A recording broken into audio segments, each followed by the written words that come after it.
Welcome to my photo live stream where we talk about photography and catch up with the community, see how everybody's doing. I hope you're all doing well. I'm doing well. And if I haven't seen you before today, Happy New Year. I look forward to working together and doing things together in 2025. I think 2024 was a great year, and I'm really excited for 2025 to be even better. Um, so, anyway, as always, I like to leave the live streams open to uh, your questions, open Q&A, let you drive the conversation because the as I say every week, there's always so many things to talk about in photography, what's going on in the photography world. Uh, and I try not to speculate too much, but we can always dream about, different things that we want. Uh, and I'm always, I just gave into my gas and just owned it, decided, why fight it? If I want it, I'll just get it if I can.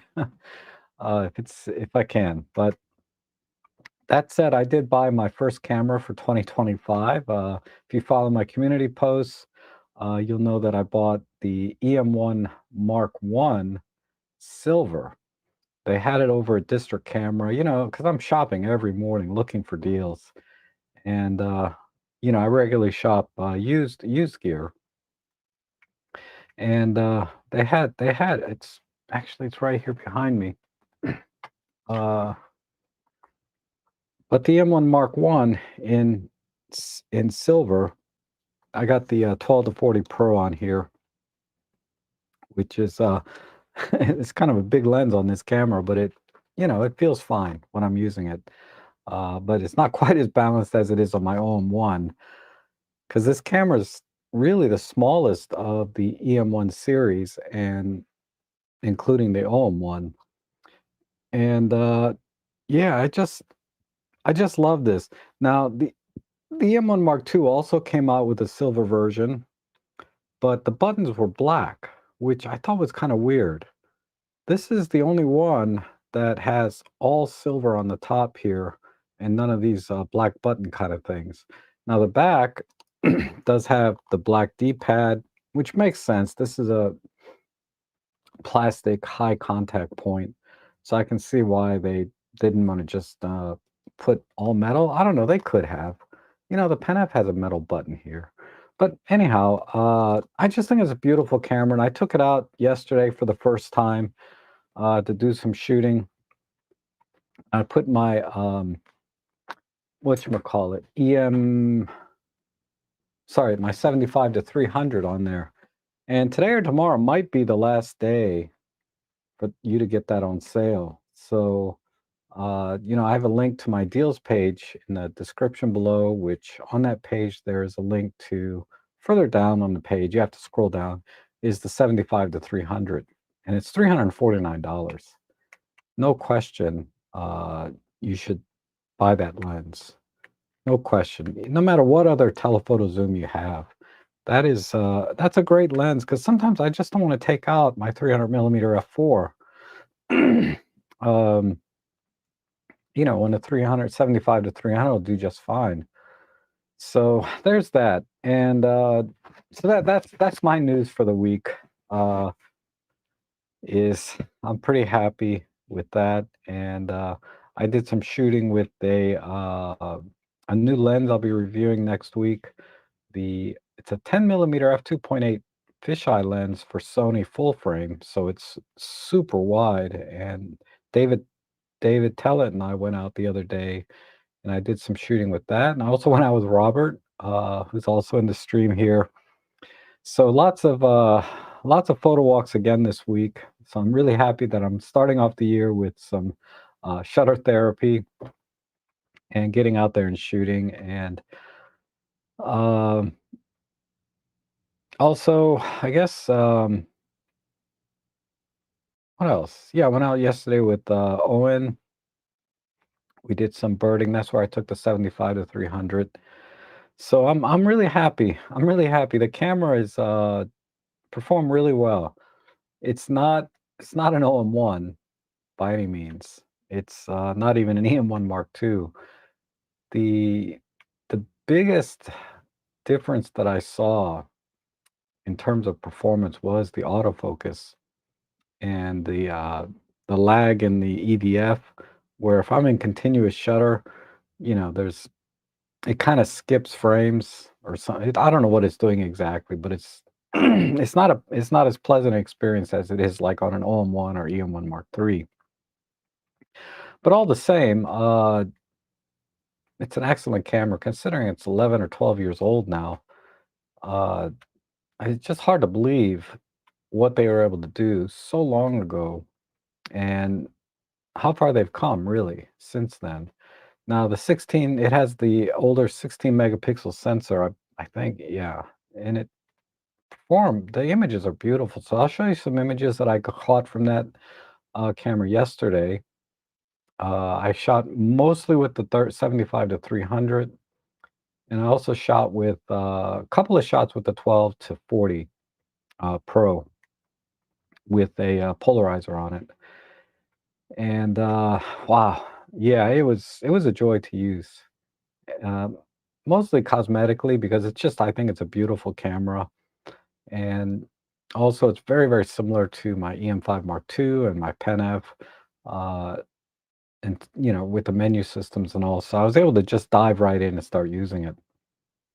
So that said, let me check in on the chat section, see who's here. So I'm going to open up my chat window. Wow, there's a lot of people already commenting. Good morning, Roger. How are you? And Rob may have spiked the prices. I hope not. I hope not. I hate when that happens. When I'm looking at a camera and then some influencer or somebody on YouTube says what a great camera this is, and the price doubles or triples. It's just ridiculous. These used camera, I paid 250 bucks for this. That's about what it's worth. Uh, the you know, but if you go online to eBay right now, the silver ones are going for like $500-600. It's absolutely ridiculous.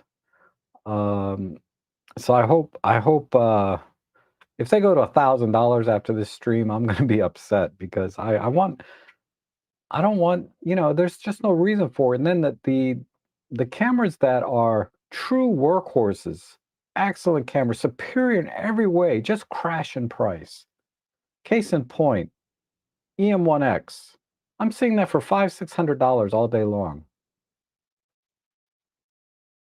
Now it's not a camera I'm gonna get, but 500 bucks I might think about it. But it's much bigger than I really want, right? I just don't want a big camera, a dual grip camera. Uh, and then there's the OM1 selling for $1,100 now, used for less than that. I bought that camera little over, I don't know, 2.5 years maybe. It was March of 2023, or was it before that? Anyway, I've had the camera a while. It's less than half what I paid for it brand new right now. Well, less than half that for used. It's such a good camera. P- You know, and but it makes sense to me. Cameras, after you buy them out of the store, you walk out, should be worth a third, right? Right there off the bat. Maybe 20%. Whatever. It should go down in value as soon as you buy it. And then a year, 2 years later, that camera should be like half. That's just how it should be, but it's not. Things are ridiculous. Anyway, I don't want to rant about it. It is what it is. Uh, but yeah, it just surprised me. Canon R5, you know, that was a $4 or $5,000 camera. That's going for like 2,200 bucks right now in the used market, brand new for 2,800. Uh, going for half what it sold for new, and that's a serious workhorse camera. The Nikon Z8, I'm seeing for like $3,200. That camera just came out, what, last year? Middle of last year? And it's already selling used for like 20% less? That makes sense to me. But these older cameras, that have a little bit of style to them, you know, but technically they're not superior. They're inferior in every way to these serious cameras, right? And yet they're selling for what they were selling for new, if not more. Uh, like I said, I didn't want to get into a rant about it, but I always like looking for deals, and when I see an older camera for a good deal, especially like this for 250 bucks in the condition it was in, uh, that was a good deal. It's a good deal, and it's a very capable camera. So, oh, thank you, Darko. Yeah, that was a great deal and a great price. And Happy New Year, Zach. Thank you so much. Uh, so are we live? You just always fish with me. Yeah, we're live. We're live. I hope. Let me know the audio and video is okay. Hopefully, I've been rambling for 10 minutes and then nobody heard a word I said. Hello, Bert. Good to see you. And David Tellick, good to see you. Oh, you need to email some pictures that you took. David's kind of like my what do you call it? Documentary guy. Every time we go out on photo walks and stuff, whether it was with the club or separately, he he he takes time to take a few pictures of me in the field, doing what I do, right? Taking pictures. And I really appreciate that. So I'd love to share some of those with the group here if you can send those to me. Even during the stream would be nice. Uh, and Eric, good to see you, Eric. And Eric's another person local to me that we need to get together, either with the photo club or individually. We're not that far from me. My goodness, you live like less than 30 minutes away from me. Um, but you're going to be going, yeah, the mark. Oh, yeah, 8 to 10 inches of snow tomorrow, maybe 12. I'm excited though. Huntley Meadows Park is beautiful when it snows. I'll see if I can find a couple of shots. It's going to be great for my Pentax monochrome camera, and I'll probably take out my EM1, my new EM1 Mark One, and do some black and white with it. Because it does a great black and white images as well. It's more contrasty than the Pentax. The Pentax monochrome is it's a very flat profile, straight out of camera, which is what I want and what I expect and what I really like about it. Uh, and I try to minimize editing when I do the Pentax monochrome. I try to keep it as close as I can to the original most of the time. Sometimes I have to edit, and push the contrast and stuff, but I just like that very soft look that I get from it. And Happy New Year, Corey. Hello, Happy New Year. And hello, Steve. Good to see you. Happy New Year. And good to see you, Wayne. And let's see. Question: should you buy the 75-300 Mark II if you have the Mark One? Probably not. Uh, I don't think there was any changes to it technically, other than maybe some coatings or something. But if you put a lens hood on it, the coatings aren't that critical. Uh, if there's something wrong with your Mark One, yeah, then I would replace it with a Mark II. But I think most of the changes were just cosmetic. I haven't heard otherwise. And Bert says, you're absolutely right. The 75-300 is a great lens. It is such a good lens. Such a good lens. And good morning, Zoltan. Good to see you. You have to go, but you'll be back around 11. If the show is, it probably will be. You know me, I tend to ramble for hours and hours. I would talk all day if my voice didn't start crack. It's already starting to crack. I'm worried maybe I'm coming down with something again. That would suck. That really put me out of commission.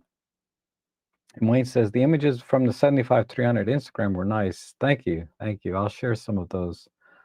And John follows. Good to see you. He's a regular on my photo editing live stream as well. Switched over, or maybe not switched over, but added Nikon to his arsenal. So I'm getting some really beautiful images from John. And hello from snowy north of England. As usual, all the roads came to a halt. I love driving in the snow and photo walks, of course. Have driven in Finland helps. Yeah, snow is really beautiful. I hate the winter time. I hate it. But when it snows, it's like, okay, if it's going to be winter, just snow and make it pretty. But when it's not snowing, everything's gray and ugly, right? And Darko says, my EM1 original, I paid 300 Canadians used 4 years ago at my local shop. Yeah, see? So I don't know what that is in US dollars. It's probably less than 200, right? So it's gone up, hasn't it, since then? I mean, that's inflation, though. I mean, I don't think the camera should be $100. The camera's definitely worth 250, but it's not worth 500. And Roger asks, when shooting the 75 to 300 in JPEG, what should the noise filter be set to? Off, low, standard? Okay, if you're not going to do any post-processing, meaning you just want to use the images straight out of camera, I would just recommend standard. If you turn it off, basically it reduces only the color noise, like the purple, green, red, blue specks that you see. When you turn it off, it'll still eliminate that. So it's going to maintain as much detail as possible, including the noise. But that will technically probably give you the best detail, but the noise might be a little bit too much, right? If you put it on low, it's going to do just a tiny bit of softening to the image by blurring the noise, right? Standard I found to be a good compromise of softening the image to minimize the what the noise looks like and not killing the details. When you put it on high, high is basically a little bit too soft for my taste, right? So what you can do is uh, take a couple of pictures, either selfies or maybe set up some sort of still life on your dining room table, some plates and bottles and cans, and do it in a very low light situation that's going to force your camera to shoot at higher ISOs. Don't just raise the ISO and increase the shutter speed. You want to shoot in low light. So shoot at like a normal shutter speed of say 1/200th of a second and just keep lowering the light levels down and increasing your ISO. And then compare it, say ISO 3200 or 6400 and compare the different noise settings, low, high, standard. So I like to use cans and bottles because I have lots of print on them. And that will let me see how much detail I'm retaining. Because if I can read the print, then I'm retaining some good detail. And just try to figure out what your tolerance is for noise reduction in camera. But standard works pretty well. I found high to be a bit too much, but standard works very well. Low is okay. If you're going to be shooting at lower ISOs, uh, like under 6400, you could probably stick it to low. But it just, again, it depends on how low light what the light is like. Because if you're shooting in very good light, but you just want a fast shutter speed, say 1/4000th of a second at a higher ISO, uh, then you can probably turn it off or keep it on low. But typically, uh, you're shooting high ISO because the light levels are low. In that case, you want to test your own tolerance, but standard is what I normally go with. And Corey says Corey says I have the EM1X with the 12 to 42.8 and 40 to 152.8, and it covers anything I'll ever need. Even the macro abilities with these lenses are good. Definitely great for my portrait work. Yeah, with portrait work, you do a lot of vertical shooting sometimes, right? And it makes sense to have a camera with a grip, like an additional horizontal grip. I bought the grip for my EM1 or my OM1 for my event photography because I do a lot of verticals, and it's just easier to level the camera and frame things when you have a vertical grip. And, that a lot of people say the M1X sort of defeated the purpose of Micro Four Thirds by making this giant camera. And it's not giant, it is big, but it's not, giant like a R1 or whatever that camera is. Uh, and I would have to disagree. I think the M1X is an awesome camera for people that want the extra grip. And the buttons are very good. This is something that Anthony talks about a lot, in my emails, how good the buttons are on the EM1X, that they're easier to use with gloves, because he lives up in a colder area where the climate is, probably below zero sometimes or quite often. But I don't think it's too big. I don't think you should box Micro Four Thirds in as a small, tiny, compact system. I think it makes sense to diversify the Micro Four Thirds system into all different types of tools for whatever kind of photography you're going to be doing. And for some, the M1X makes a lot of sense, right? Having the extra grip, having the larger buttons, the easier to use buttons and dials with gloves on, having the weather sealing and durability of a pro level camera. God, I'm talking myself into buying one now. But uh, so I kind of take a different point of view from those that say it defeated the purpose of Micro Four Thirds. I don't think we should box in Micro Four Thirds as a tiny compact system all the time. It needs to be a diverse system with many different types of cameras, rangefinders, DSLR style, professional, dual grip style. We need to have all these different types of tools for the different types of photographers out there. And that's one thing I'd like to see in the OM1 Mark III is a little bit bigger buttons. Not maybe not bigger, but protrude out a little bit more because they're kind of recessed into the camera so that the back is flush. And it's hard to find the buttons, especially with gloves on. Forget it. But even with just my bare fingers, the buttons on the rear of the camera take a little bit of you know, it's not easy to find them just by feel, at least for me. And because like on this older EM1, the buttons protrude out nicely and I can feel them right away. Whereas on the OM1, as I'm moving my thumb behind to find the buttons, I have to push a little bit onto the camera until I feel the button depress a little bit. And I said, okay, now this is where the button is. Now, which one is it? Is it the one on the left or right? It's one of those things where if I just rest my thumb on the back of this EM1, I can feel both buttons at the same time, right? So I know which one's left and right, if that makes sense, right? So hopefully they're working on that because that's really, and I'm probably not the only one that's talked about this. I mean, the buttons are fine, but it'd be nice if they were a little bit stuck out a little bit more. And oh,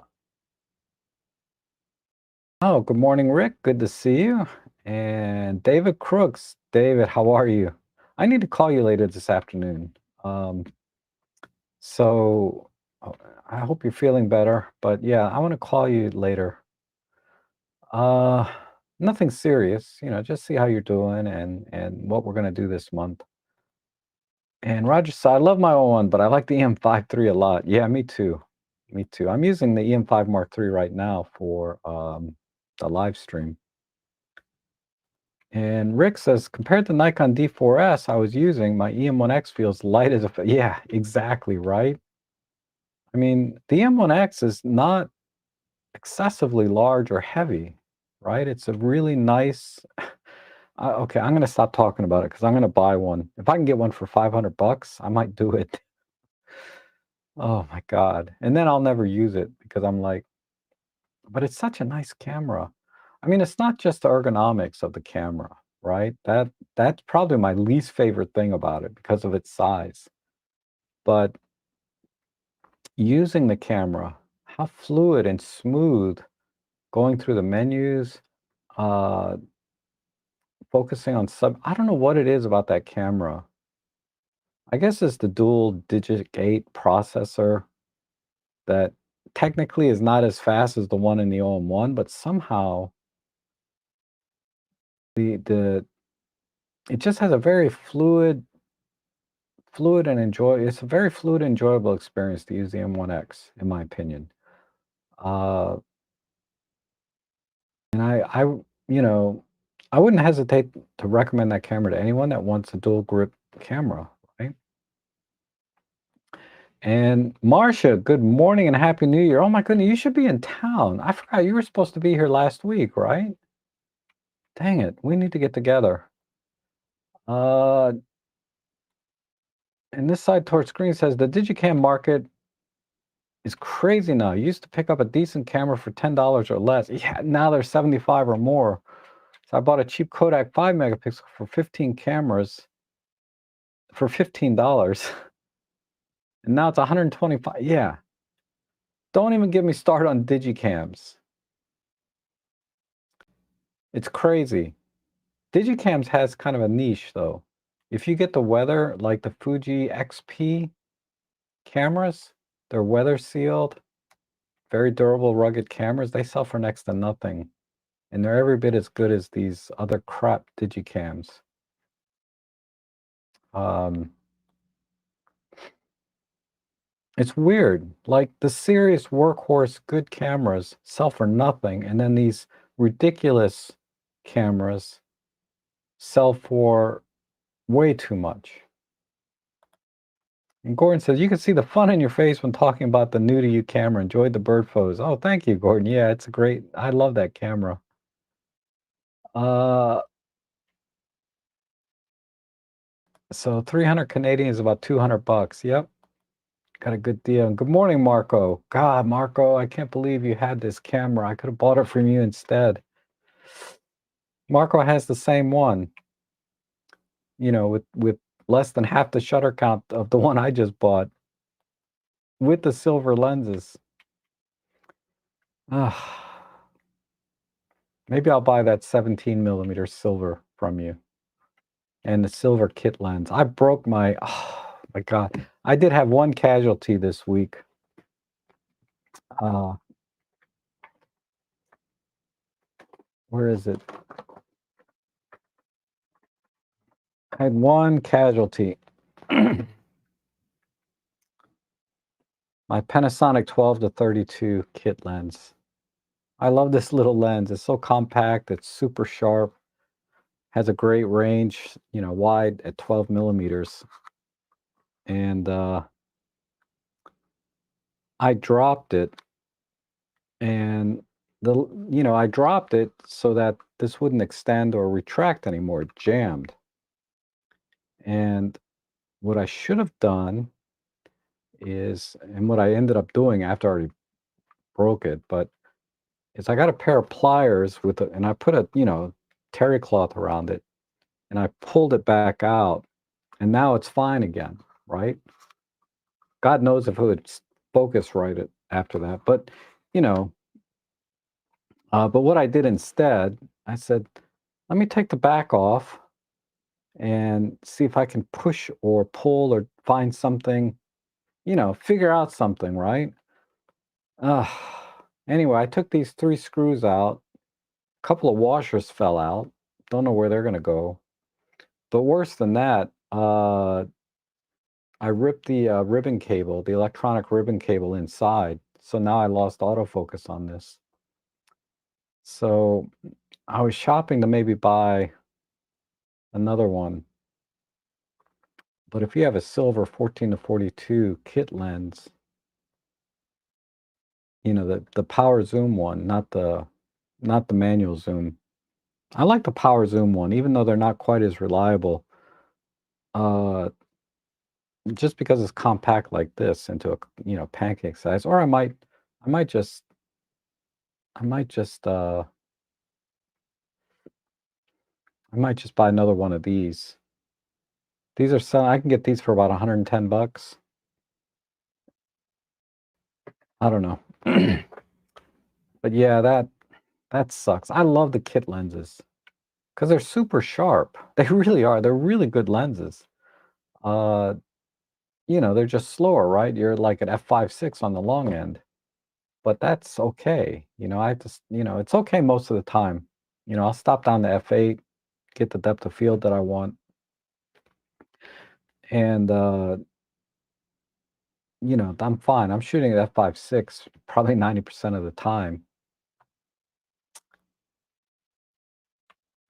And Rob, have you used the bird blind? And if you have, what? I have not. I have not used the bird blind. So most of the birding I do is like backyard bird type stuff, right? Whether it's at the park or in my own backyard, you set up a bird feeder, and I can get most of the birds. Now, for the water birds, the larger ones, the herons, the egrets, kingfishers, even that's not a large bird, but those are so far away, they don't care. I don't know if a blind would make any difference, at least not in the areas that I go shoot those kinds of birds. Uh, but I don't, I've never, yeah, I don't have a blind. I don't have one I can recommend, unfortunately.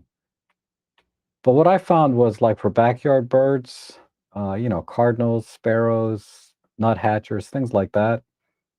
If I sit there long enough or stand there long enough, uh, eventually they'll get used to me being there, and then they'll just land on the bird feeder or branches nearby, and they don't care. You know, they can be a little skittish, but they don't care. And I've gotten, you've seen people like just put their hand out. After like an hour, the bird will land on their hand and eat the food out of their hand, right? But you know, things like that. Birds can kind of get used to you being around. If we're talking about the backyard bird type stuff. And yeah, I can't believe it, JR. $1,000. I'm tempted to buy another one of those. I gotta stop buying cameras. I really gotta stop. But uh let's see, Alan. I just received the OMS 90 macro. I was surprised how light it is. It is definitely sharper. Oh, nice. Nice, Alan. That is definitely on my list of lenses to get eventually. I don't do a lot of macro work personally. So that's why I haven't, bought one yet. If I was a macro guy, I would have had one long time ago. And the M1X is big for telephotos like the 150 to 400, 150 handling is great. Yes, absolutely. I mean, it would look kind of ridiculous to put a body cap lens on it, right? Although you could. But yeah, it's made for telephoto lenses. And Serge, Happy New Year. Good to see you, Serge. Good to see you. And Emily is here. Happy New Year, Emily. Thanks for all the great content you're putting out there for all of. Well, thank you, Emily, and I thank you too. You're also doing an awesome job. And we're gonna get together this year, right? For the annual stream. I haven't sent out the email to coordinate that yet, but uh, I'm definitely gonna reach out for our annual meetup. Let's see.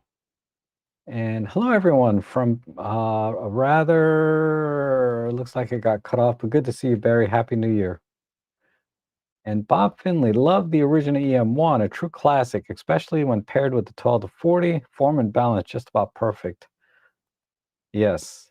It is almost, I find it a little bit heavy, the 12 to 40. I think the 12 to 45 f4 would be perfect on that camera.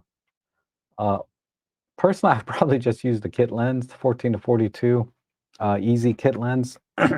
But the 12 to 45, I feel like would be perfect for that camera. The 20 millimeter f1.4 would be awesome. I'm just giving myself gas for lenses and cameras that I don't have. There's so many lenses and cameras I don't have, particularly lenses like 90 macro or 20 millimeter f1.4 or the 15 millimeter 1.7 or the 200 2.8 or the 150 to 600. I want that lens right now pretty bad because it's not going to be on sale probably tomorrow, and I'm going to have to pay full price again, which I won't, but I'm thinking 2 grand. Am I really going to go out that much and do birding where I need that kind of reach? Because I'm so happy with my 300 f4 with the teleconverter, so it's an effective 420 millimeters. The 150 to 600 takes me to 600, and then, but that's big difference from 420 to 600. And then if I throw the teleconverter on that, you know, uh, we're at 840, and then multiply that by 2, it's a 1600 millimeter equivalent. But then I'm thinking, if I'm that far away from the freaking bird, is it really worth getting the shot, even if I could fill the frame with it? Because I'd be like at f10 at that point. It's a tough call. I wish I had more time to borrow David's lens for a while and try it out. I got to borrow it one time and did some hummingbird shots, and it was great, but it was just it wasn't really necessary for that kind of photography, you know. But for the kind of birding I was doing the last couple days, it would have been nice. Good to hear, David. You're doing well. And I will call you later. And Happy New Year. It's Claire. Thanks for all the great content you're putting out. Oh, you're welcome. I think I've kind of been up here already.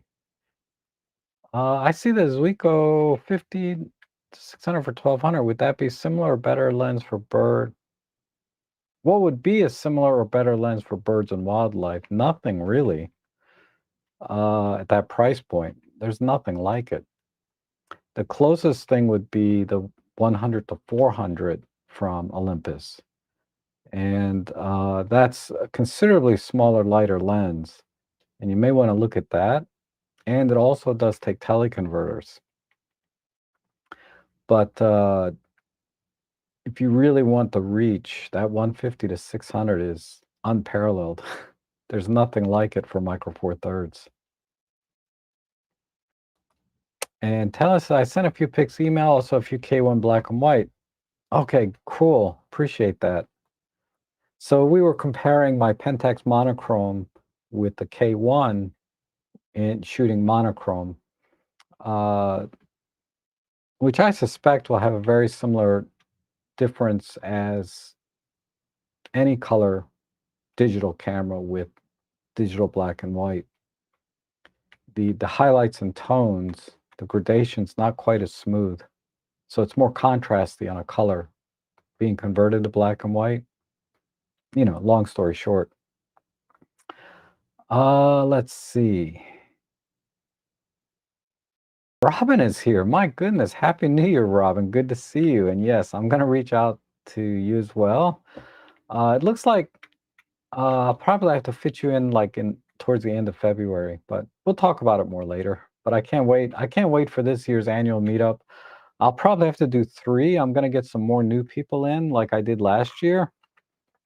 So if you guys could, viewers, if you could send some recommendations of people you'd like me to invite to the annual stream, the annual meetup that I do for Micro Four Thirds, where we talk mostly about photography, but for people that do shoot Micro Four Thirds as well.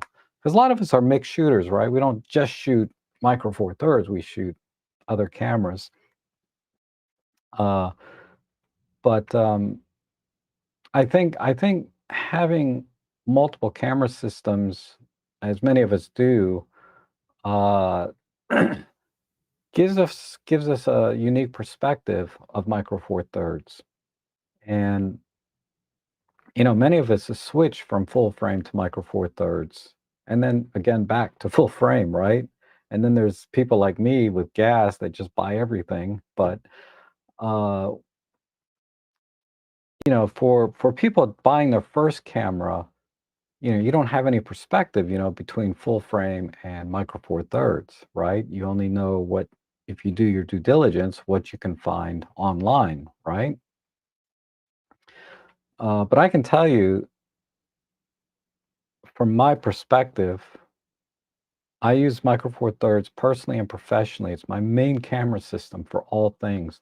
These other camera systems are just for fun. They're not my workhorse cameras. My Nikon DF, my Pentax monochrome certainly are not workhorse cameras. The Fuji X-H2, that's a little bit of a workhorse camera. I use it actually for video in my studio. That's a camera I need to take out more. That could be a fun camera to use. I mean, it's that and an XT50 I'm thinking about, but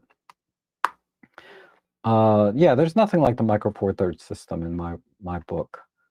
Being able to take a compact lens system with you, and all the bodies are relatively compact, save for the EM1X, right? But they're all relatively compact bodies.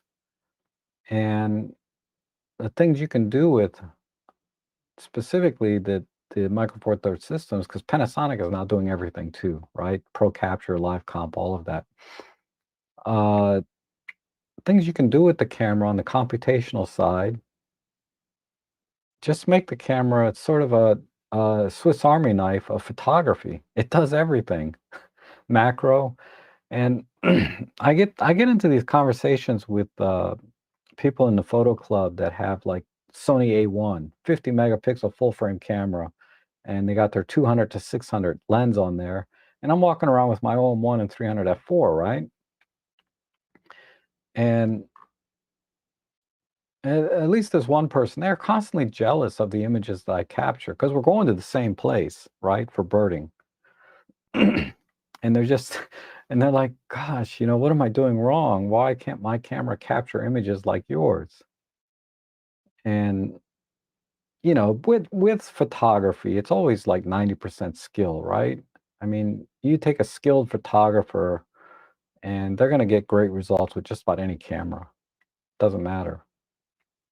And that's really where you should be investing your time and money, is in your skill set if you already have a camera. If you don't have a camera, then you need to invest in a camera first, right? Uh, Depending on what you want to do. Maybe your cell phone is enough for now, right? So, anywho, and she's a fabulous photographer. This one person I'm thinking of that has the A1, fabulous. She's really better than I am, but her skill set for birding is not quite at my level, right? And it's for two reasons. One is her camera and gear is so heavy that uh, it's not easy for her to handle, right? And she's more of a landscape person, but the birding part, she's getting there. She's getting there. She's definitely got some great shots. Uh, so she'll probably be better than me at birding here pretty soon and get great results with her A1. But I think partially what I tried to explain to her is partially, I talked about the skill set thing. I didn't argue with her about it because her skill set's pretty high as it is. Uh, but I think what's holding her back is the size and weight of her gear a little bit. But the other thing is, the pixel density, the number of pixels you can get onto a subject is different. The pixel density is very high on an OM1, 20 megapixel micro four thirds. So I'm getting more pixels on the subject than she is at the same equivalent focal length, right? So she's got her 600 millimeter, she's at like f6.3, whatever the 200 to 600 lens is. I'm at 600 millimeter equivalent, or at f4, right? So I'm getting more light, and more light, you definitely get more detail, right? Because we're both shooting at the same ISO or higher, right? So I'm getting more light and I'm getting more pixels onto the subject at the same focal length. Uh, Well, let me clarify that a little bit.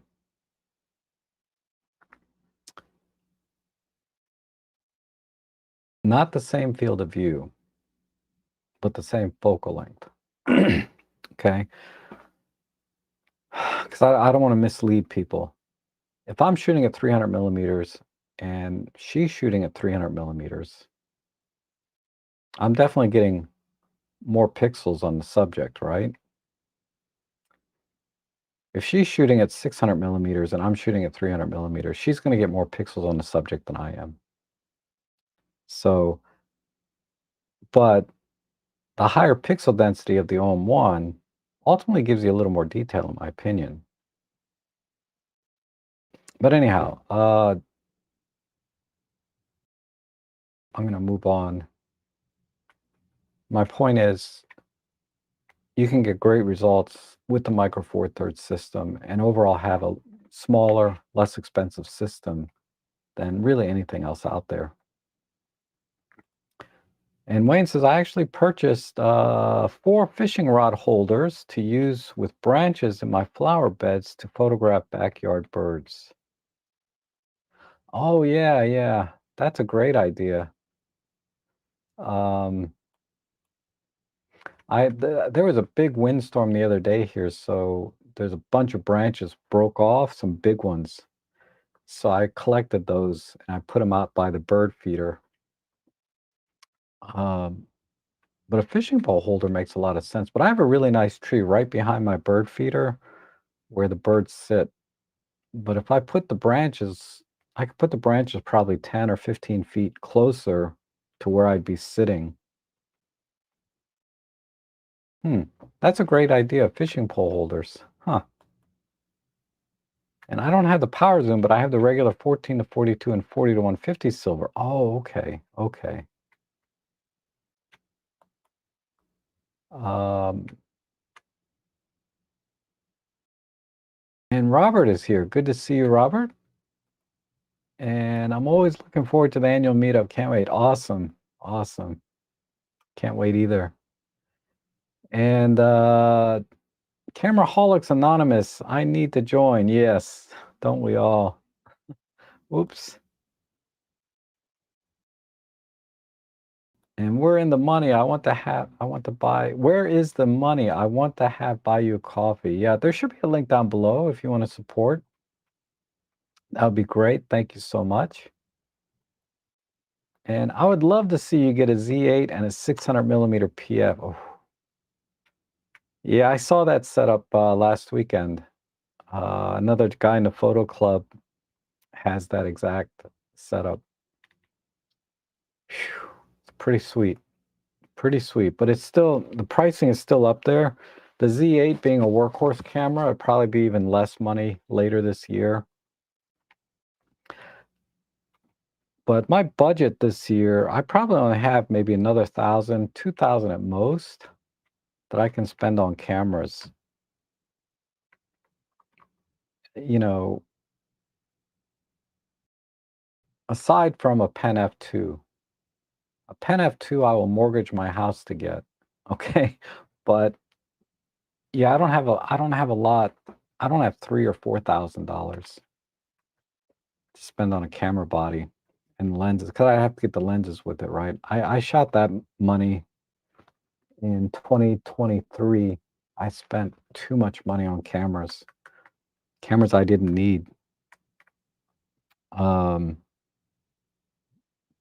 I could sell them now, but I've already invested in all the lenses, so I'd have to sell all the lenses, and then I'm going to be crying because of all the money I lost selling that stuff off because they're workhorse cameras. A7R5, XH2. Nobody wants those cameras, you know? Uh, they're selling for like, I got offered actually decent money for the A7R5. I'm thinking about it. Okay. Yeah, yeah, I remember you mentioned that. So definitely I'll have you down for late February. And yep, Grant will be back this year. He was on last year. And Lisa and Tom. Oh yeah. And Thomas I will definitely have back on, but Lisa and Tom, that's an awesome suggestion. And Adam Farf says, Lens Talk. I don't know why my check keeps opening and closing. I have all the lenses and use the 12 to 100 or 12 to 40, 40 to 150 Pro lens on my own one cameras and the 14 to 42 Easy and the 40 to 150 plastic telephone on EP5. If I knew then what I do now. I know. I can't get enough lenses. I mean, I just love lenses and cameras. And that's just me, right? I mean, I love photography, but cameras and gear and lenses, I love that too. I love the technology. I love the optics, the design, right? Seeing how far can they push the lens design in something like this. I find it interesting when I take a picture with a little kit lens like this and get amazing images in terms of technical quality, the sharpness, chromatic aberration, the the out of focus areas, the smoothness of the bokeh, the image stabilization, all these things get me excited. The gear excites me as much as the photography itself. Uh, if I can capture a good image, I'm happy with that too, right? But I get excited about the gear as well. I enjoy using gear, precision, very well designed gear, you know. Uh, that's why I keep saying the M1X is such a fine piece of workmanship. The M1X really is in terms of design and build. It's really, really a very fine piece of equipment. Uh, and even though it's not not as good as my own one, I would enjoy using it just as much. Just like I enjoy using my EM1 Mark One here. You know, this is extremely well designed, beautiful, functional, and takes great pictures, right? Uh, and what they accomplished in 2013 when this came out with this camera, what they were able to do, or what this camera can do, I love it. I love it. You know, even though everyone makes the argument, cameras don't improve your photography, and that's true. I'm not debating that. Camera makes no difference in terms of what kind of pictures you take. But I just love using gear.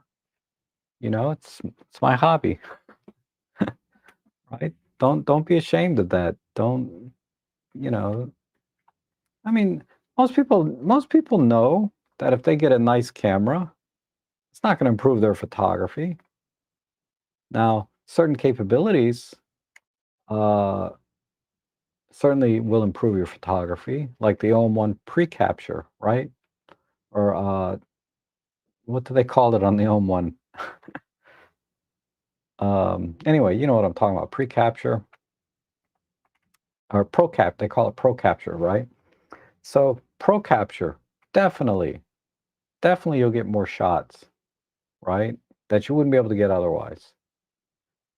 And now, a very highly skilled wildlife photographer will anticipate when the subject's going to take off or move or do whatever it's going to do. But pro capture lets an amateur like me get the same shot in a lot of cases, right? So I'm not saying a very high skill set. I'm not saying that pro capture is the end all be all and it's going to improve your photography, but it definitely will help me to get the shot that I wouldn't be able to get otherwise. Uh, and then the other things like live ND, right? Can do that right in camera and get long exposures. So yeah, some features will definitely allow you to capture more images, but improve your photography is kind of a different subject, right?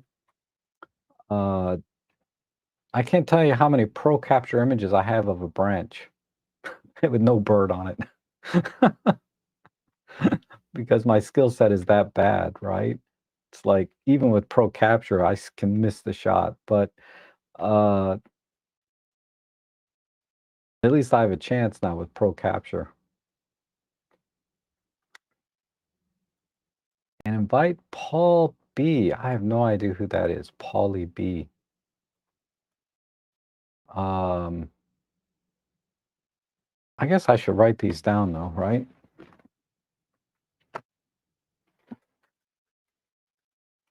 Because some people I might just have on individually if I can't coordinate the schedule with everyone.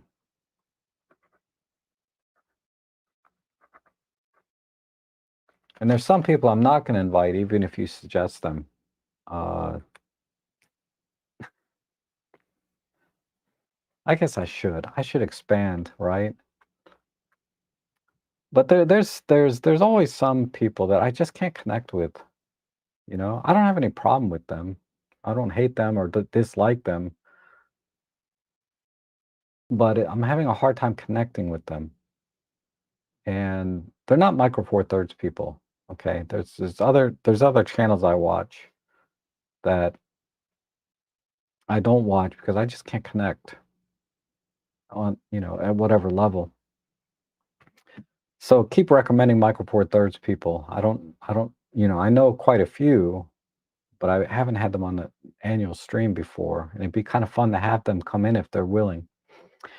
Uh,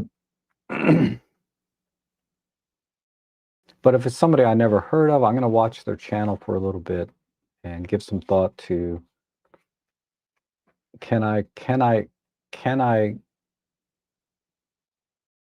be flexible and take their point of view and share that with you guys, right? Because there's a lot of people that don't connect with me, right? So they're not going to subscribe. They're not going to watch my stuff, no matter what I do. I could be giving away free gold bars, and they're not going to watch my channel because they don't connect with me, right? And that's fine. That's the world we live in. That's what makes the world so interesting and diverse. Is the different points of view and personalities, right? The world would be a very boring place if everybody was the same. But we'll see. Okay. And Dix asks, how does a teleconverter lens compare to using a digital teleconverter on the EM10? Okay, digital teleconverter, well, obviously you know the difference, right? One is an optical magnification where it's done using lenses, and then digital is done by basically cropping in. And there's no substitute for optical uh, magnification via teleconverters.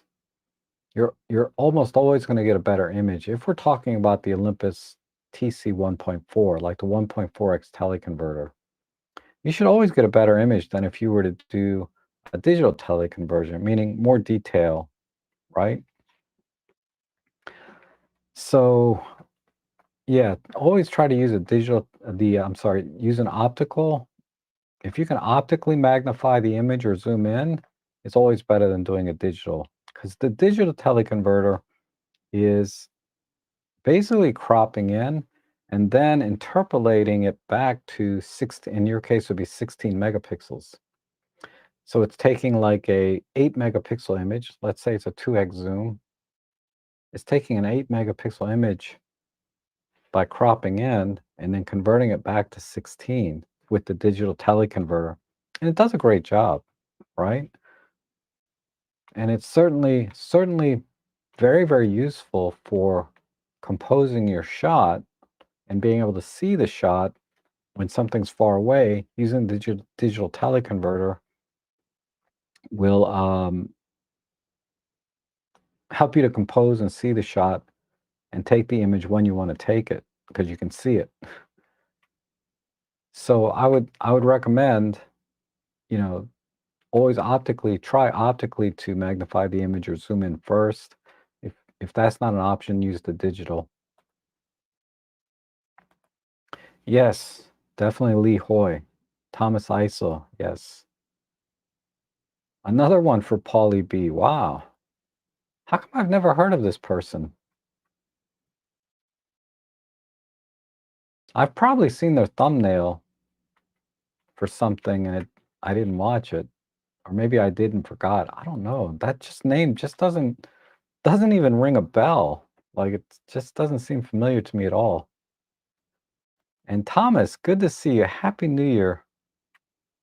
Oh, you're gonna go see Jimmy Carter. Yeah, yeah, Jimmy Carter. What an amazing legacy he left, right? And Chris Bateson for your annual meetup. I may have seen his stuff. I don't watch him either, but who knows? Another vote for Chris. Okay. And Zach says, I want to go out and shoot. It's a beautiful sunny day, but too cold. Oh my God, I hate the cold. I hate, I'm holding hand warmers right now. These are my old ones because I'm charging up the ones, my new ones that I got. Uh, I mean, it's getting toasty in here. It's almost 65 degrees in here. But my hands get cold. And I got my hot coffee too, and my coffee is on a I have my coffee here, a little coffee mug warmer down here too.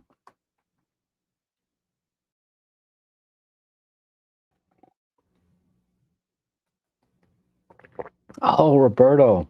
That's right. I've had Roberto on individually, but yeah, definitely will put a vote in there. Let's see. Lenses for my own one are so expensive. I watch Robin Wrong rediscover 4/3 week of 4150 f3.5 to 5.45. I bought one for $26 equivalent, just waiting for my adapter. Any 4/3 lens to try? Uh, I can't recommend any. I mean, if you really want,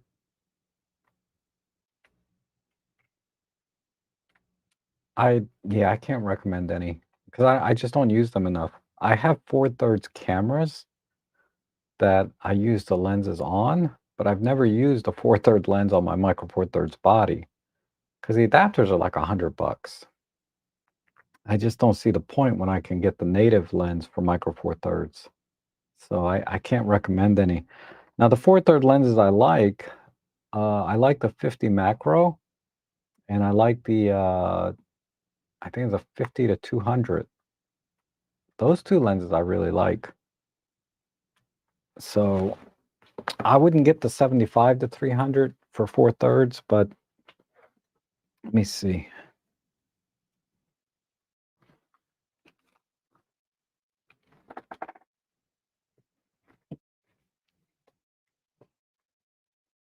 It's in here somewhere.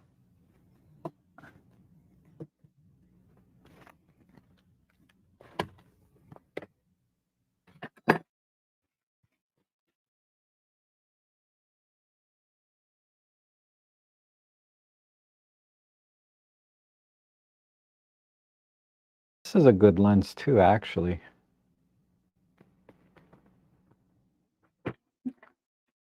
This 100, yeah, this is the 50 to 200. This is a 2.8 to 3.5. This is excellent, definitely. Uh, this is the 14 to 54. This is a 2.8, I think. Yeah, this is a 2.8 to 3.5. This is a really good lens.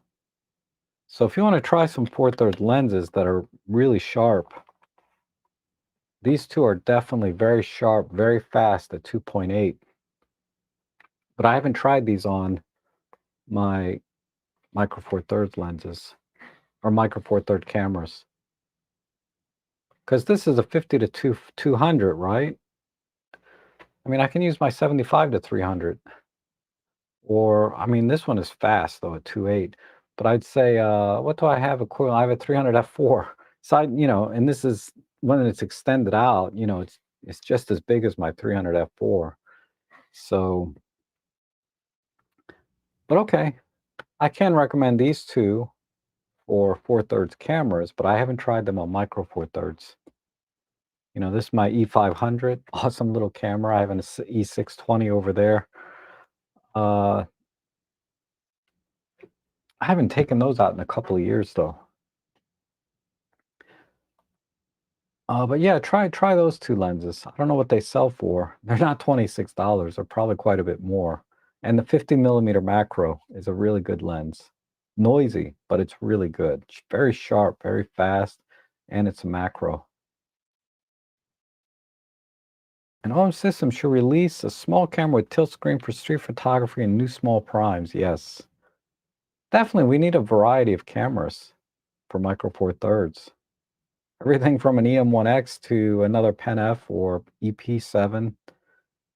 And Morg says, late in the game, Happy New Year, Morg. Good to see you. And I'm finding so many F-mount lenses for reasonable prices and hope to add the Lens Garage. Yeah.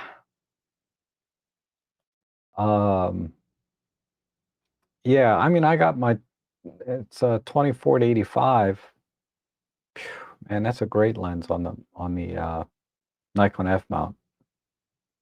And it's cheap. Like I paid less than 200 bucks for it, and it's a fabulous lens. And Anthony says, just sent 3 photos taken yesterday with the new 150 to 600. You're welcome to share them. Okay. Yeah, so let's take a break here and look at some photos. It's been about an hour, hour and 10 minutes. I've been rambling, and you guys have not seen any photos at all. Let me see if I can share a few. I'll just do it from my Flickr page, maybe.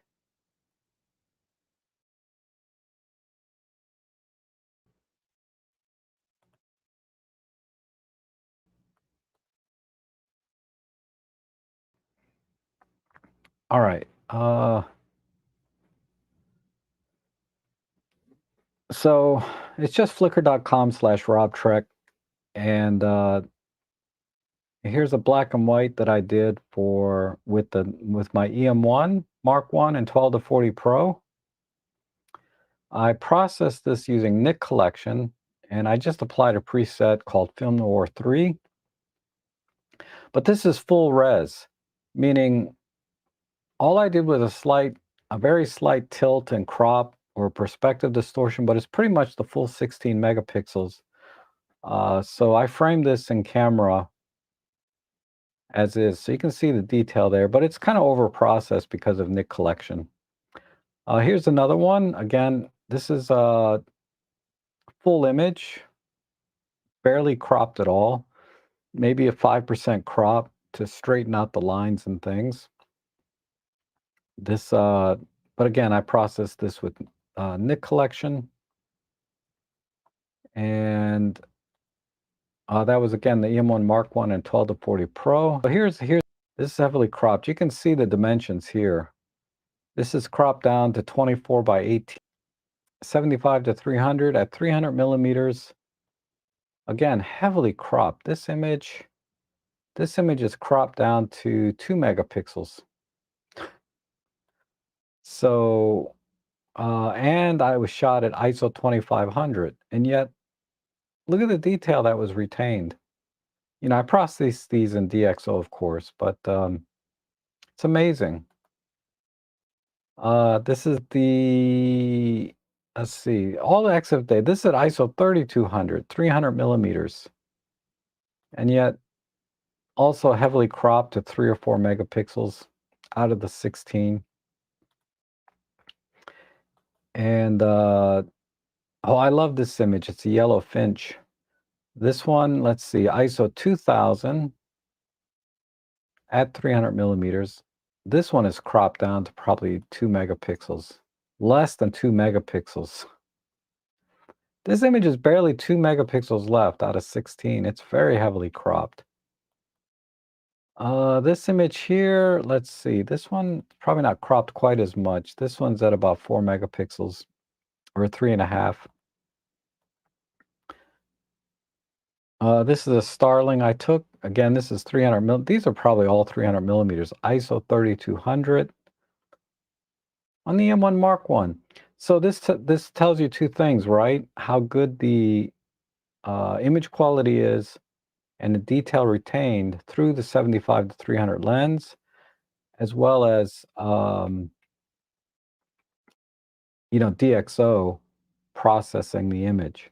So there's a workflow here is why I'm getting these kind of images from this camera. Uh, this is a little sparrow, house sparrow or something. This one is cropped also to 3 megapixels or so. But yeah, tremendous detail. This is at a low ISO though. I remember this one was at ISO 200. Here's a couple of nuthatchers I captured. This one's not cropped in too much. Let me see, this one is cropped into about 5 megapixels. Actually, it's still pretty heavily cropped. But yeah, lots of great detail in here. Uh, and this was at ISO 200, so no problems here. I was shooting in mainly shutter priority. You'll notice my shutter speeds generally are higher, but oh, why did I take this at 1/200? Still came out pretty good. So this image here illustrates how good the image stabilization is in the M1 Mark One. That I can take a handheld shot at a 600 millimeter equivalent at 1/200th of a second and get a shot like this. This shot here, ISO 1600, 300 millimeters, right? Yeah, 1/640th of a second. This is a great shot.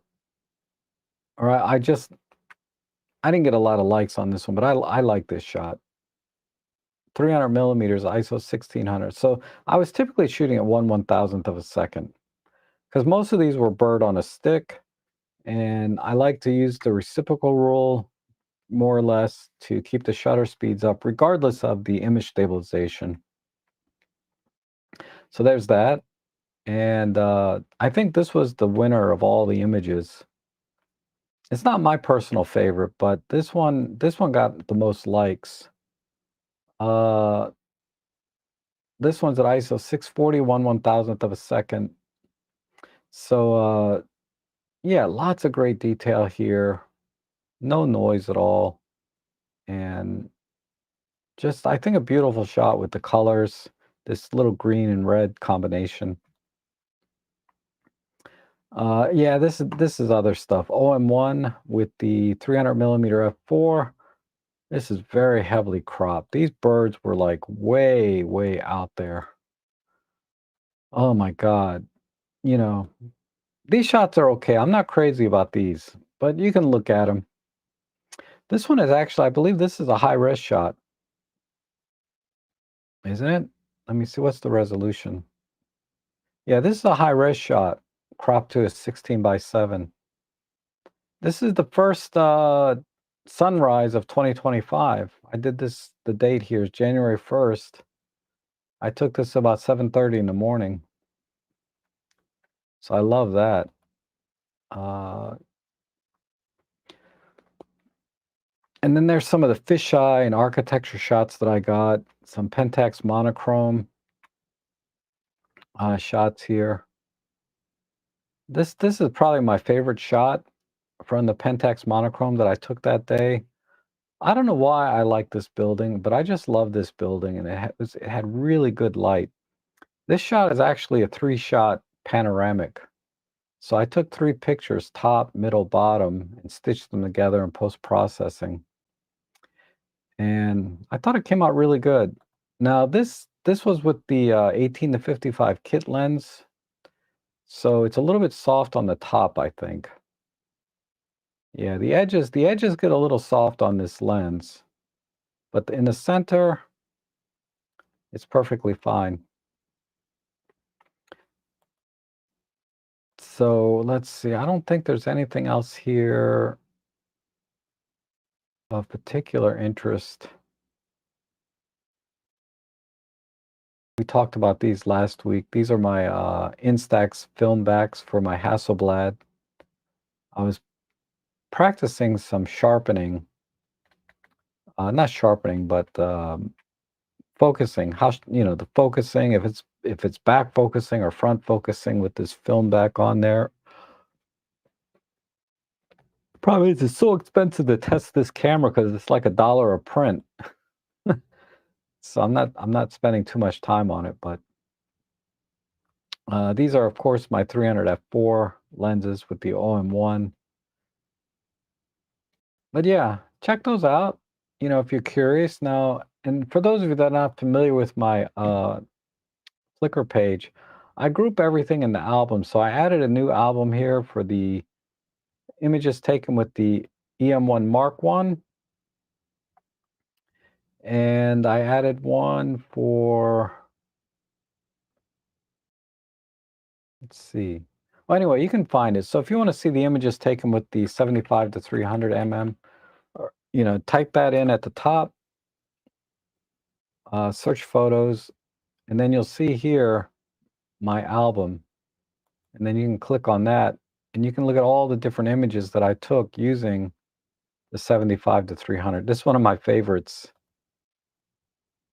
Look at the detail from this 75 to 300. I mean, so there's that. Or if you want to see what images that I take using, say, the 40 to 150, I need to update this a bit because I just started doing this, last year. So I need to go back and catalog and categorize everything. But here's the 40 to 150 kit lens. I mean, what an amazing, amazing lens. It's on sale for like 120 bucks right now.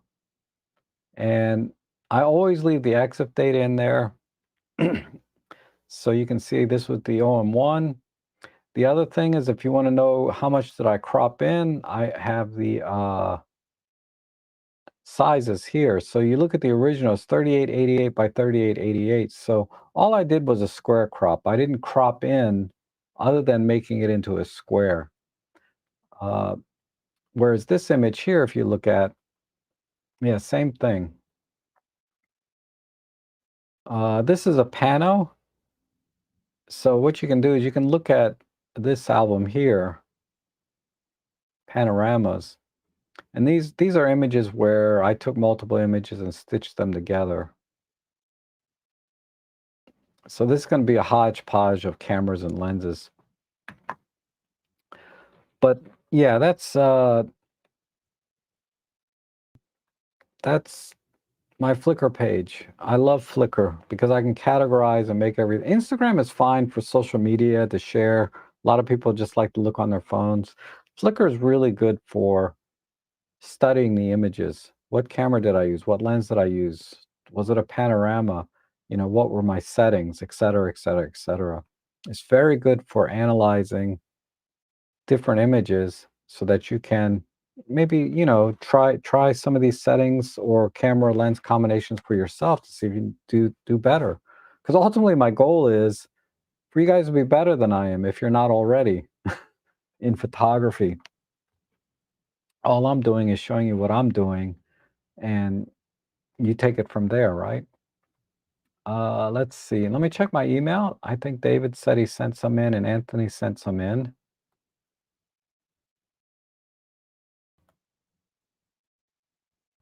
Okay. So I gotta be careful. I don't want to share email addresses and things here. Let me just download this image real quick. Where the heck did it go to? Okay.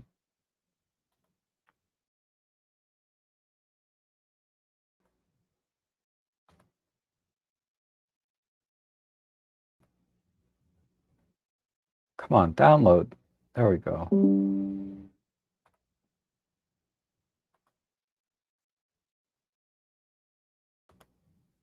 And then that's a black and white. Oh, wow, that's nice. 5-1. Okay. And I think Anthony sent a few in. Oh, nice.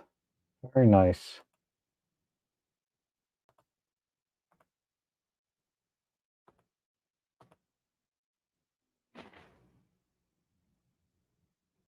right, so these are from Anthony.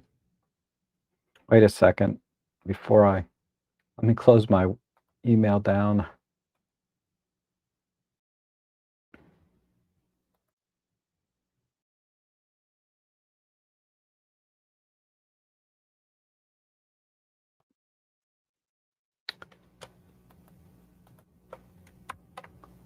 Let me move these into a different folder.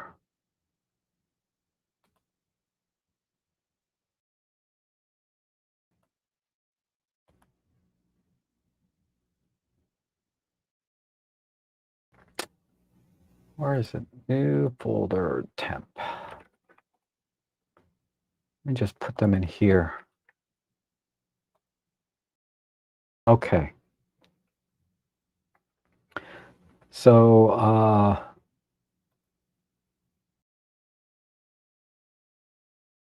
oh, very nice. So no EXIF data, but this is cropped down to 3 megapixels. Man, I'm getting itchy for this lens. This is the 150 to 600 on the OM1. I think it's the Mark II. Wow, really nice, Anthony. Very nice. And then this is the Pentax K1 monochrome. This one, David and I went out. Really nice composition. And then, of course, that's me right there with my Pentax monochrome. Very nice. And David generally shoots straight out of camera JPEG. So there's no processing done here, pretty much. Uh, this is me at the, I forget the name of it, Mason Neck Wildlife Refuge. I'd crawled down this embankment uh, and I almost fell in the water a few times. I don't know if you got a shot of me sitting on the log. But yeah, I'm standing on this log here and there's just water on both sides of me. And it's about, at this point of the log, it's about 4 feet deep, the water and mud on the left and right of me. And I'm standing on this log that's probably only about 12 inches across, but it's, logs are round, right? So I'm really I felt like I was walking a tightrope. But after about 10 or 15 minutes, I just decided to not risk it and fall in, so I got off. But the images that you saw, let me see. The images I got from that day were like these tundra swans, these guys. So the picture of me taking pictures, this is one of the pictures I captured. And not that one, but here's another one I captured while I was standing on that log. And there's another one. Bunch of tundra swans and some ducks around there. Okay, so thanks so much for sharing those, and thanks for sending those out, David. I'm happy I was able to share that with the group here. Let's see. Let me go back to the chat. I gotta open this window back up.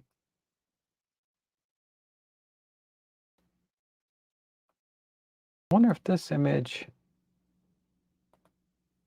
Yeah. Okay. Sorry, I was just double checking. Um,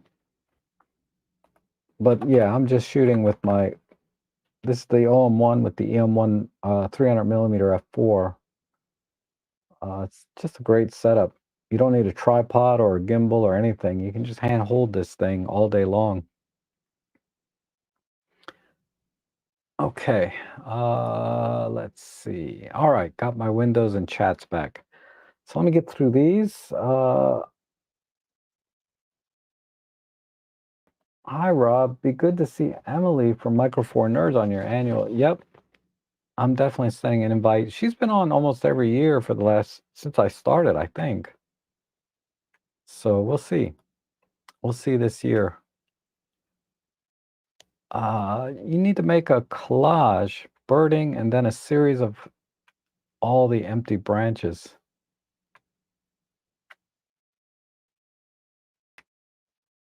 then a series of okay. That's when I was talking about pro capture. Okay, now I follow you. And Darko says, what is weird is I find people saying that f-mount lenses do not focus as well as Z. On the most part, Z is slightly better, but for the price, F is mount is cheaper options. Yes.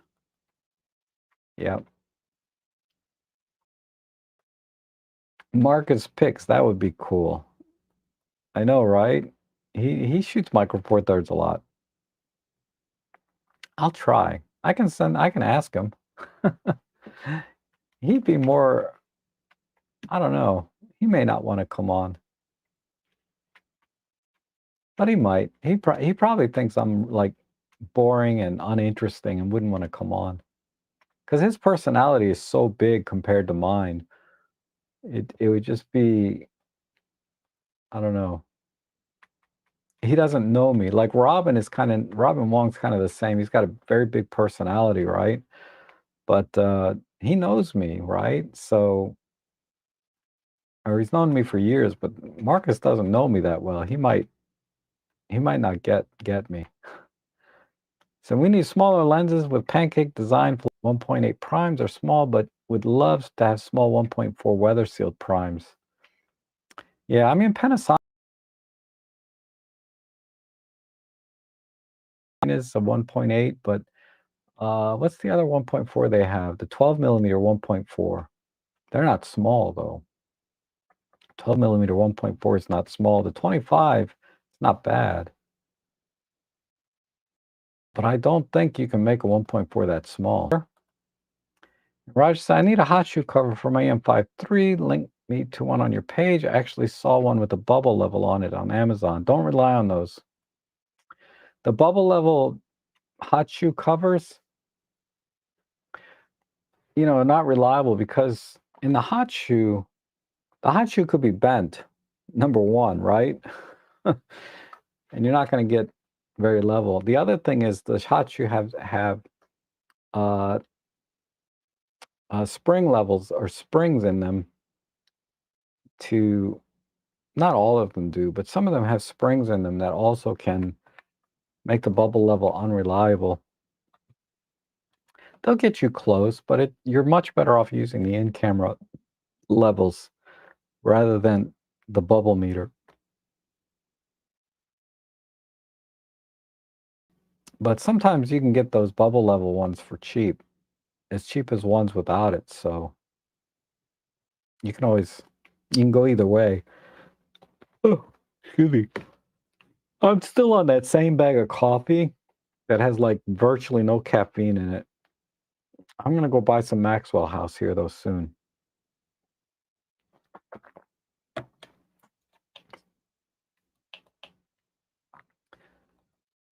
So many good choices. You might need to do a Hollywood Square format. No, I'm just gonna have 5 guests on, right, at a time. And I'm thinking I'm gonna have about 15 this year, so I'm gonna have to do three streams if they all are welcome to come, if they're all willing to come on, and if the schedule fits.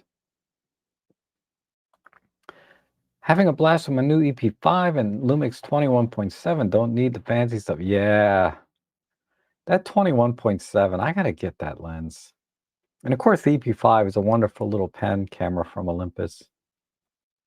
And Wayne says, I use the bubble level hot shoe covers, save the original so I don't lose them. Okay. I just don't see a need for it when you have the in-camera levels, but I don't know. My workflow is not the same as yours, right? Maybe the bubble level makes more sense. And Jeff is good to see you, Jeff. Happy New Year. And Plato's here. That's a big hunk of a lens. Yeah, that 50 to 200, right? That I was showing earlier. And Wayne says some of the 4/3 f2 lenses, I believe PDAF is recommended for acceptable focus. Okay. Yeah, I'm not that familiar with adapting the lenses. And Chandra Sekar Veerapin, Happy New Year. Well, Happy New Year, Chandra. Good to see you. And Lisa Tom, yes, I would love to be in. Oh, Awesome, Lisa. I will definitely hit you with an email or email me. I might not have it. I'm sure I do, but yeah, email me. It's good to see you. Let's see. What I'll do though is you and Tom in the same window, right? Come through one stream. That's how you do most of the time anyway, right? And Robin says, I've been using the cheap $20 4/3 to 4/3 adapter. I bought the 14 to 54 for $60 and the 50 to 200 for 220. Wow, that's a great deal. 225 for the 50 to 200. They work okay on the Olympus cameras with phase detect autofocusing. Okay. Thank you for sharing, Robin. Appreciate that because I haven't done it myself. And the great Vanzini, good morning. Good to see you. Happy New Year. Gray Vanzini's been a long time viewer. God, forever. Since I started my channel. It's crazy. You know, January this year marks 8 years. I've been on YouTube. 8 years. Oh, my God, how time flies. 8 years. Lots happened in 8 years. And let's see. Plato says, I also use Flickr as a backup for my photos as you can upload in full res. Yes, I love Flickr.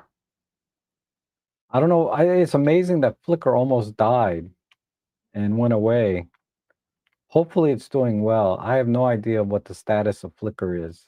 I use it. I like it. I get the pro membership. It's like $75 a year, but it's really the best platform that I'm aware of. If there's a better platform out there, let me know. But it's the best platform that I'm aware of for sharing photos. And thank you, Mark. I appreciate that. And let's see. And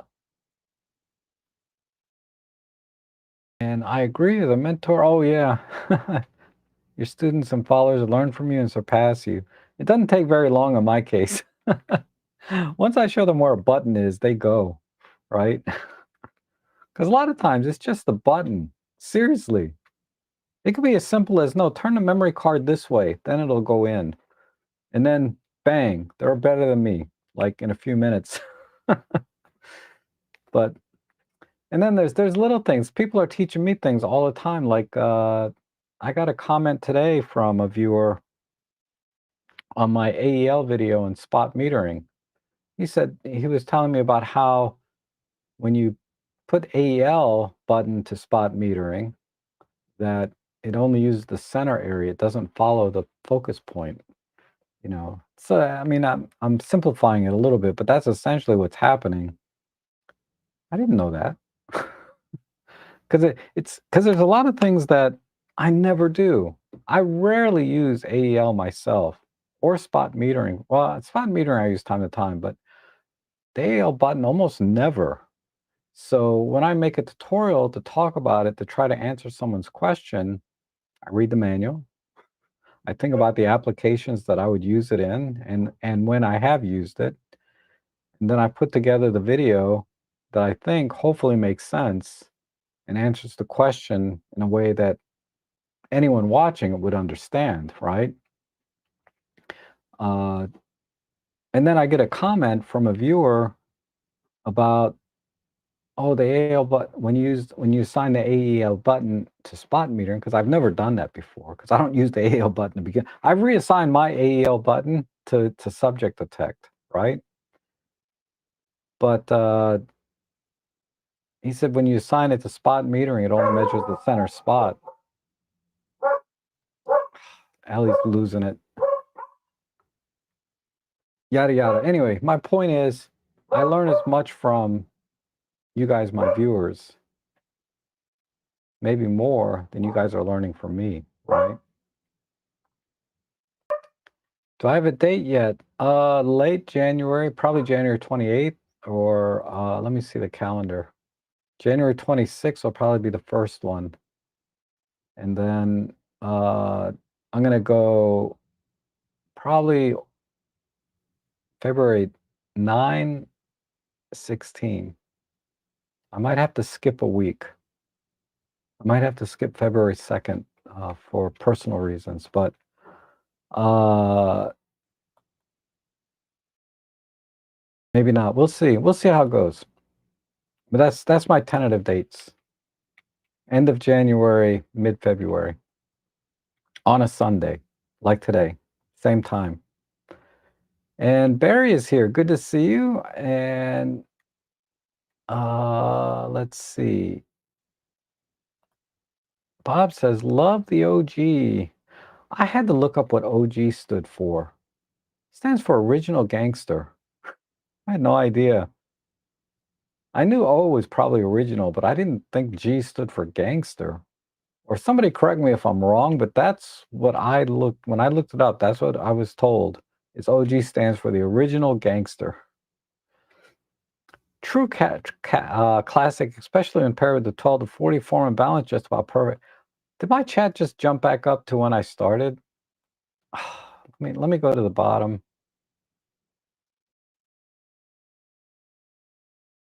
And Zach says, Rob, go out of your comfort zone. Yes. Not using the hot shoe level as much for the level as for a cheap hot shoe cover. Big packs are cheap. Okay. Yeah, that makes sense. Okay. Looks like I'm caught up on chat. Amazingly. I can never tell because my chat window just jumps up and down. I don't know how Robin Wong does it. He gets to every single chat question and comment. And he talks fast. I laugh so hard. Somebody asked him, I was watching a stream the other day. Somebody asked him, what's a good cheap lens to start with for my Canon? And he said, the kit lens, next. I was like, God, Robin. I would have probably spent like a half an hour talking about it. And he's like, just get the kit lens. You're done. And I'm like, some people can just be very succinct, right? Like Robin Wong, and just say, yeah, just get the kit lens. You're good. And not go into it. Like somebody asked me about digital teleconverter versus that. How long did I talk about that? And probably only one person cares, and that's the person who asked, right? But I love that answer. Just get the kit lens. Like, well, I would have went online, looked at what lenses are available, looked at the price of the kit lens. My answer, if it's a Canon RF system, ultimately my answer is the 24 to 105 kit lens, right? That's probably the very best lens to get for the Canon RF mount. I think at any price, in my opinion. Because I've been shopping the Canon R8. It's on sale now for $10.99. And I would get it with the 24 to 105 and I'd be done. I wouldn't have to buy any other lenses for it. That would be the one, that'd be one and done. And it would do everything. And then I'm thinking, what the heck am I going to do with a Canon R8 that I can't do with everything else that I got somewhere? But I can't help myself. I can't help it. I have a problem. And T-Dot says, a lot of big shot channels never answer their chats. I'm glad you take time for us. Oh, okay. Well, it's hard. It's hard for the big shot channels, right? Because they get thousands of texts or thousands of comments sometimes. How can they possibly answer them all?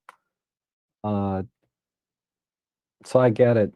Like usually my videos might get it 5 or 6 chats, and then I only do a video a week, if that. So it's easier for me. Some of them take me longer though. It took me 4 or 5 days to answer the question about the AEL. Because it was very confusing reading it to me. I mean, they were clear. I don't think they could have explained or what they were talking about any better.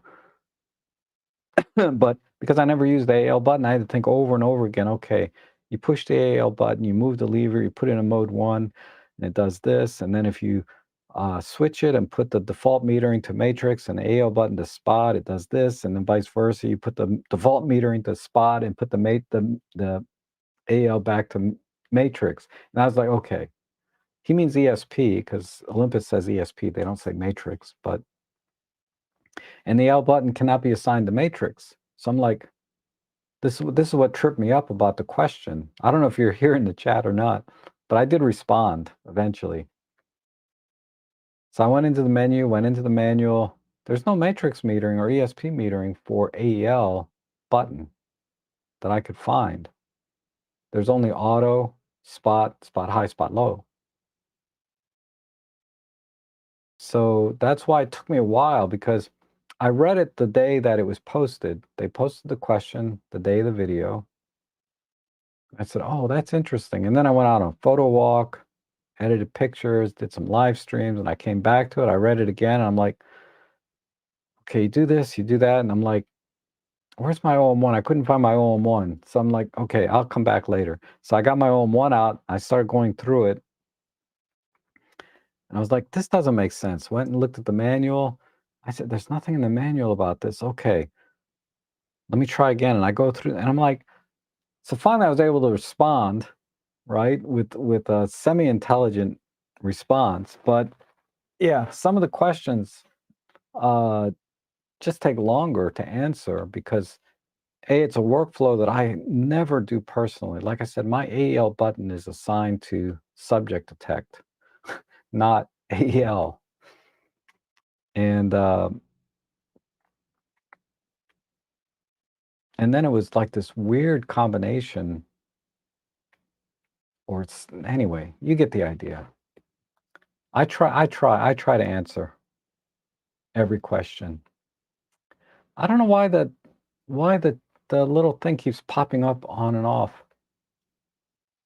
But okay. So I guess I don't see any other questions or chats. So I need to I guess I can call it here. Go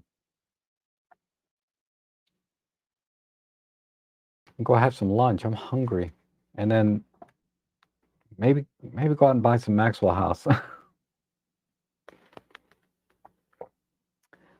Robin says, I learned a lot from today. That digital teleconverter function company to upsize the cropped image. Okay. Yeah, because you still get a 16 or 20 megapixel image with the digital teleconverter. It's just upsized. Because when you go into Olympus or OM Workspace, if you're shooting RAW plus JPEG and use the digital teleconverter, OM Workspace will show the cropped area, if I recall correctly. But the JPEG will be the full image. It's interpolated back up.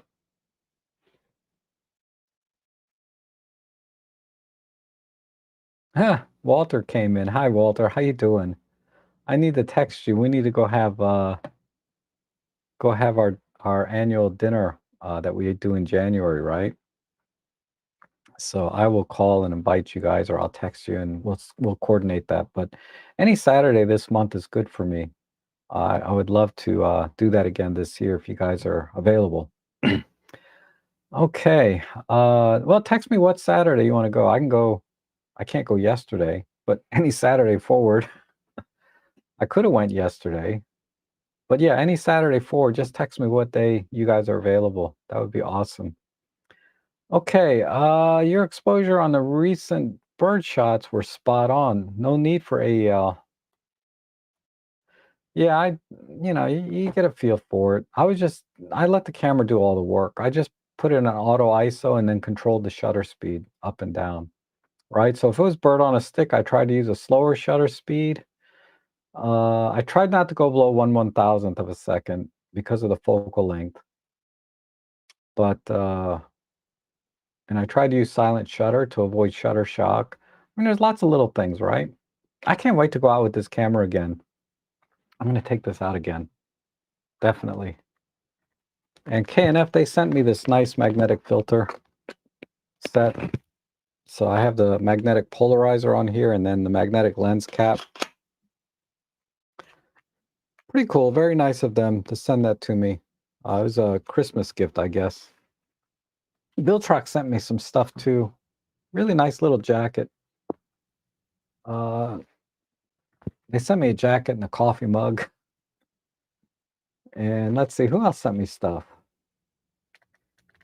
Company-wise. That's it.